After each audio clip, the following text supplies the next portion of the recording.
لبيك اللهم لبيك لبيك لا شريك لك لبيك إن الحمد والنعمة لك والملك لا شريك لك۔ السلام علیکم ورحمۃ اللہ وبرکاتہ۔ الحمدللہ ہمارا جو حج کا اور عمرے کا مکمل جو پیکیج تھا کہ اس کو کس طرح کرنا ہے وہ آج کمپلیٹ ہو چکا ہے۔ میں سمجھتی ہوں کہ اب کیونکہ طواف کی اہمیت بہت زیادہ ہے، کچھ طواف جو ہیں وہ فرض ہیں اور کچھ جو ہے وہ سنت ہے، تو انشاءاللہ جانے سے حج پہ جانے سے پہلے ان سب چیزوں کے بارے میں جاننا بہت ضروری ہے، کیونکہ یہ زندگی میں ایک ہی دفعہ موقع آتا ہے۔ اللہ سبحانہ و تعالیٰ آپ لوگ کو گھڑی گھڑی لے کے جائے، لیکن جو پہلی دفعہ کا جو کانسیپٹ ہوتا ہے، یعنی جوش اور جذبہ اور اللہ سے ملنے کی محبت، وہاں کی نورانیت کو دیکھنے کی محبت، اس میں ساتھ ساتھ اس چیز کا بھی خیال رکھنا چاہیے کہ اللہ سبحانہ تعالیٰ نے جن رول اور ریگولیشن کے ساتھ حج اور عمرہ رکھا ہے، اللہ سبحانہ تعالیٰ ہمیں توفیق دے کے اسی حساب سے ہم کر سکیں جس سے اللہ سبحانہ تعالیٰ راضی ہوتا ہے۔ تو آئیے آج ہم جانیں گے، ہماری اس ویڈیو کا ٹاپک ہے طواف کی اقسام۔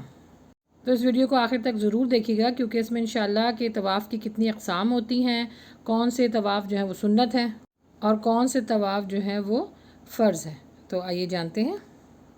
اسکرین پر آپ دیکھ رہے ہیں یہ 6 قسم کے طواف ہیں۔ سب سے پہلے ہے طواف قدوم اور اس کو طواف تحیہ بھی کہا جاتا ہے۔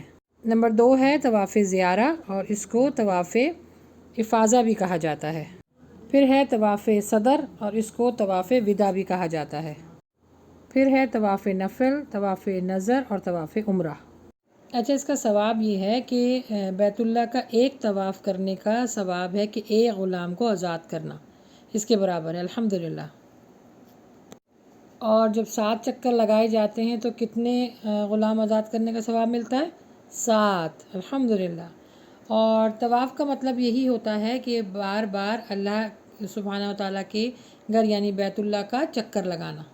جتنے بھی ابھی آپ کو طواف کی اقسام بتائی ہیں، اس میں جتنے کوئی سا بھی آپ طواف کریں گی اس میں 7 ہی آپ کو چکر لگانے ہوں گے۔ یہ نہیں کہ کہیں آپ نے 2 لگا لیے، طواف زیارہ میں 2 لگا لیے تو طواف وداع میں 3 لگا لیے، نہیں، جو بھی آپ طواف کریں گی، جو 6 آپ کو اقسام بتائی ہیں، ان کے چکر 7 ہی ہوں گے علیحدہ علیحدہ، ٹھیک ہے؟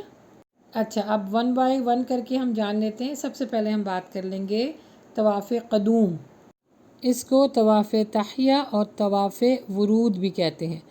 اچھا، قدوم کے معنی ہیں قدم بڑھانا، قدم، اور تحیہ کے معنی ہیں سلامتی، سلام کرنا، اور ورود کے معنی ہیں وارد ہونا۔ مکہ میں داخل ہونے کے بعد سب سے پہلے جو طواف کیا جاتا ہے وہ طواف قدوم ہی ہوتا ہے۔ اللہ کے نبی صلی اللہ علیہ وآلہ وسلم کی صحیح مسلم کی حدیث ہے کہ انہوں نے حج ادا کیا اور عرفہ جانے سے قبل یعنی عرفہ جانے سے پہلے طواف جو قدوم ہے اس کو ادا کیا۔ جن لوگوں نے حج کیا ہے یعنی حج کو ادا کیا، ان کو معلوم ہے کہ 8 ذی الحجہ کو منا جانے سے پہلے لوگ احرام باندھ کر طواف قدوم کرتے ہیں۔ یہ سنت ہے، واجب نہیں ہے۔ اگر کوئی سیدھا منا یا عرفات کی طرف چلا گیا تو اس نے غلط نہیں کیا، کوئی اس پہ دم یا فدیہ نہیں، لیکن یہ سنت طریقہ ہے۔ اب یہ ہے طواف زیارہ، یہ حج کا رکن ہے، اس کے بغیر حج ہوتا ہی نہیں ہے، یعنی اس کے بغیر حج پورا نہیں ہوگا۔ اس کا وقت جو ہے وہ 10 ذی الحجہ کی صبح صادق سے شروع ہوتا ہے اور ایام نحر یعنی 10 سے 12 تک کرنا واجب ہے۔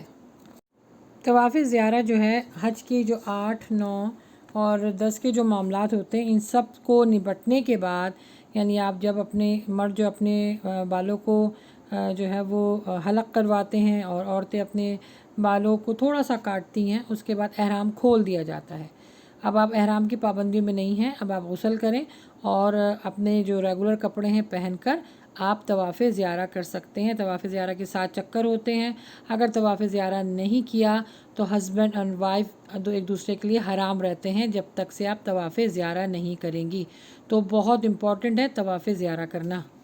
نمبر 3 ہے طواف صدر یعنی طواف وداع، بیت اللہ سے واپسی کا طواف، اس کو طواف وداع بھی کہتے ہیں۔ وداع کا مطلب ہوتا ہے الوداع نا، یعنی آخری سلام یا رخصت ہونا۔ یہ ہر آفاقی پر واجب ہے، لیکن مکی یا جو آفاقی مکہ مکرمہ کو ہمیشہ کے لیے وطن بنا لیا ہے اس پر واجب نہیں۔ یہ تینوں طواف حج کے ساتھ مخصوص ہیں، یعنی طواف وداع ان لوگوں کے لیے ہے جو مقیم نہیں ہیں، جو جیسے حج تمتع جو کرتے ہیں ان کے لیے ضروری ہے کہ وہ طواف وداع بھی کریں۔ وداع کا مطلب ہوتا ہے نا آخری سلام لینا، ایک دفعہ پھر اللہ کے گھر کو دیکھنا، پتہ نہیں زندگی میں دوبارہ موقع ملے کہ نہ، تو اللہ تعالیٰ آپ کو دوبارہ پھر طواف کرنے کا موقع دیتا ہے، اس کو بولتے ہیں طواف وداع۔ پھر ہے طواف عمرہ، یہ عمرہ بھی رکن اور فرض ہے، یعنی عمرہ ادا کرنے والا شخص مکہ پہنچ کر سب سے پہلے جو طواف کرتا ہے، یہ طواف ادا کرتا ہے، اسے طواف عمرہ کہا جاتا ہے۔ تو عمرہ کرنے والے کا رکن طواف قدوم ہے۔ یہاں یہ بات واضح رہے کہ جو شخص حج کے لیے آتا ہے وہ پہلے طواف کرتا ہے، یعنی طواف قدوم کرتا ہے، لیکن جو عمرے کے لیے آتا ہے اس کے لیے پہلا طواف کون سا ہوگا؟ وہ طواف عمرہ ہوتا ہے، وہ الگ سے پہلے طواف قدوم کرے گا، پھر وہ طواف عمرہ نہیں کرے گا، کیونکہ یہ دونوں اس کے لیے ایک چیز ہے۔ اچھا، یہاں پر ایک چیز واضح رہے کہ کوئی سا بھی آپ طواف کر رہی ہیں سوائے طواف زیارہ کے، کیونکہ طواف زیارہ تو عام کپڑوں میں ہوتا ہے کہ احرام اس سے اتر جاتا ہے، تو کوئی سا بھی آپ پانچوں میں سے کوئی سا بھی آپ طواف کر رہی ہیں اس کے لیے مردوں کے لیے یہ ہے کہ وہ احرام باندھ کر عمرہ کیا تو پھر طواف عمرہ میں اپنی چادر دائیں مونڈے کے نیچے سے نکال کر بائیں مونڈے پر ڈال لی، یہ مردوں کے لیے ہے۔ پھر ہے طواف نظر، اگر کسی نے نظر مانگی ہے، منت مانی ہے کہ میرا بیٹا ہو یا بیٹی ہو یا کوئی بھی منت مانگی ہو اور اس نے یہ دعا کی ہو کہ جب میری مراد پوری ہو جائے گی تو میں طواف کعبہ کروں گی یا کروں گا، تو پھر اس کے اوپر واجب ہو جاتا ہے کہ اس نظر کو پورا کیا جائے، اور اس میں یہی ہے کہ آپ نے جو ہے وہ 7 چکر لگانے، ٹھیک ہے۔ طواف قدوم، طواف عمرہ، طواف زیارہ اور طواف وداع کے علاوہ کوئی بھی طواف کیا جائے اس کو نفل طواف کہتے ہیں، اور نفلی طواف جو ہے وہ ساری عبادتوں سے، یعنی نفلی ساری عبادتوں سے بہت زیادہ افضل ہے اور اس کا اجر بہت زیادہ ہے، کیونکہ دیکھیں نا آپ نماز، روزہ اور اس طرح کی عبادتیں آپ اپنے ہوٹل میں بھی کر سکتے ہیں، گھر واپس آ کے بھی کر سکتے ہیں، لیکن طواف آپ نہیں کر سکتے، طواف آپ بیت اللہ میں ہی کر سکتے ہیں، تو وہاں پر رہ کے زیادہ سے زیادہ طواف کریں، اس کا اجر بہت زیادہ ہے۔ اب تھوڑا سا یہ جان لیتے ہیں کہ طواف سے جو متعلق امور ہیں جو سنت سے ثابت نہیں ہیں تو عموماً لوگ کرتے ہیں، تو اس کے بارے میں بھی جاننا ضروری ہے۔ سب سے پہلے کہ کوئی نیت باندھنا عربی میں کہ میں طواف کرتی ہوں اور یا کرتا ہوں، اس طرح کے کوئی بھی عربی کے الفاظ یا اردو کے الفاظ جو ہیں وہ ثابت نہیں ہیں سنت سے۔ پھر یہ کہ حج اسود کا استلام کرنے وقت نماز کی طرح دونوں ہاتھ بلند کر دینا، یعنی ایک ہاتھ سے جو ہے وہ استلام آپ کریں، وہ سنت سے ثابت ہے۔ باقی مختلف دعائیں ہیں کہ کچھ لوگ جو ہے حج اسود پہ یا پھر رکن یمانی پہ وہاں پہ کھڑے ہو کے دعائیں مانگتے ہیں، اس طرح کی کوئی دعائیں ثابت نہیں ہیں، جیسے کہ دوران طواف رکن شامی، رکن عراقی یا مقام ابراہیمی کا جو استلام کرنا، یہ اللہ کے نبی صلی اللہ علیہ وسلم سے ثابت نہیں ہے۔ استلام کا مطلب ہوتا ہے ہاتھ سے اشارہ کرنا۔ پھر یہ کہ حج اسود کی طرح دوران طواف رکن یمانی کو بوسہ دینا، یہ بھی اللہ کے نبی صلی اللہ علیہ وسلم سے ثابت نہیں ہے۔ پھر یہ کہ ہجوم کے باعث رکن یمانی کو چھونا، اس کے پاس کھڑے ہونا، دعائیں مانگنا، یہ بھی اللہ کے نبی صلی اللہ علیہ وسلم سے ثابت نہیں ہے۔ پھر یہ کہ یہ سوچنا کہ بارش کے دوران جو طواف کر رہے ہیں اور ان کا پانی ان کے اوپر گر رہا ہے تو گزشتہ سارے گناہوں کو معاف کر دیا جائے گا اس پانی کی بدولت، تو یہ بھی سمجھنا غلط ہے۔ پھر یہ کہ حج اسود کو بوسہ دینے کے لیے امام سے پہلے سلام پھیر دینا، تو یہ بھی اللہ کے نبی صلی اللہ علیہ وسلم سے ثابت نہیں ہے۔ پھر رکن یمانی کو چھوتے ہوئے حج اسود کی طرح اس کو بسم اللہ اللہ اکبر کہنا، یہ بھی ثابت نہیں ہے۔ حج اسود پہ کھڑے ہو کے آپ نے یہ سب سارے معاملات کرنے ہیں، ٹھیک ہے۔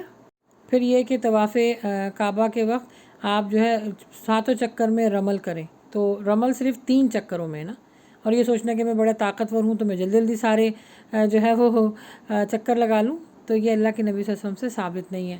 پھر یہ کہ جو آپ کو طواف کروا رہا ہوتا ہے وہ کچھ دعائیں بھی پڑھ رہا ہوتا ہے ساتھ ساتھ، خیر کوئی دعائیں جو بھی آپ دعا سمجھتے ہیں وہ پڑھ سکتے ہیں، اپنے اوپر ہارڈ اینڈ فاسٹ رول نہیں ہے، لیکن میں نے عموماً سنا بھی ہے، بلکہ بڑی اس چیز کی عجیب بات ہے کہ کچھ لوگ نہیں سیکھ کے جاتے طریقہ نا طواف کعبہ کا یا حج کا یا عمرہ کا، تو ان کے پاس گروپس ہوتے ہیں، ان کا ایک لیڈر ہوتا ہے، وہ ان کو دعائیں بھی پڑھا رہا ہوتا ہے، ان کو طریقہ بھی بتا رہا ہوتا ہے۔ تو ایک بڑے مزے کی بات ہے، واقعہ ہے کہ وہ طواف کرتے ہوئے جو ہے وہ دعائیں پڑھا رہا تھا، سب اس کو پیچھے فالو کر رہے تھے، تو ایک دم سے اس کا فون بج گیا۔ اب دعا پڑھتے پڑھتے اس نے کہا ہیلو، تو جتنے سارے پیچھے جو ہے لوگ تھے جن کو نہیں معلوم تھا، اس کے بعد اس کے بولنے کے بعد فوراً کہنے لگے ہیلو، یعنی جیسے ہی اس نے اپنی دعا کو ختم کر کے فون کو پک کر کے ہیلو کہا، جتنے سارے لوگ تھے وہ بھی ہیلو کہہ رہے تھے۔ تو یہ ہے، اس وجہ سے سب سے پہلے یہ کہ سیکھ کے جائیے، سمجھ کر جائیے، تاکہ ایک ایک جو آپ رکن ادا کر رہے ہیں اس کا اہتمام ہو سکے اور اس کی فیلنگس آپ کو آ سکیں، اور جو اس کا حق ہے وہ آپ ادا کر سکیں۔ بس دعا یہی ہے کہ اللہ سبحانہ تعالیٰ ہمیں پڑھنے کی، سمجھنے کی اور دین کو آگے بانٹنے کی، عمل کرنے کی توفیق عطا فرمائے۔ آمین یا رب العالمین۔ لبيك اللهم لبيك، لبيك لا شريك لك لبيك، إن الحمد والنعمة لك والملك لا شريك لك.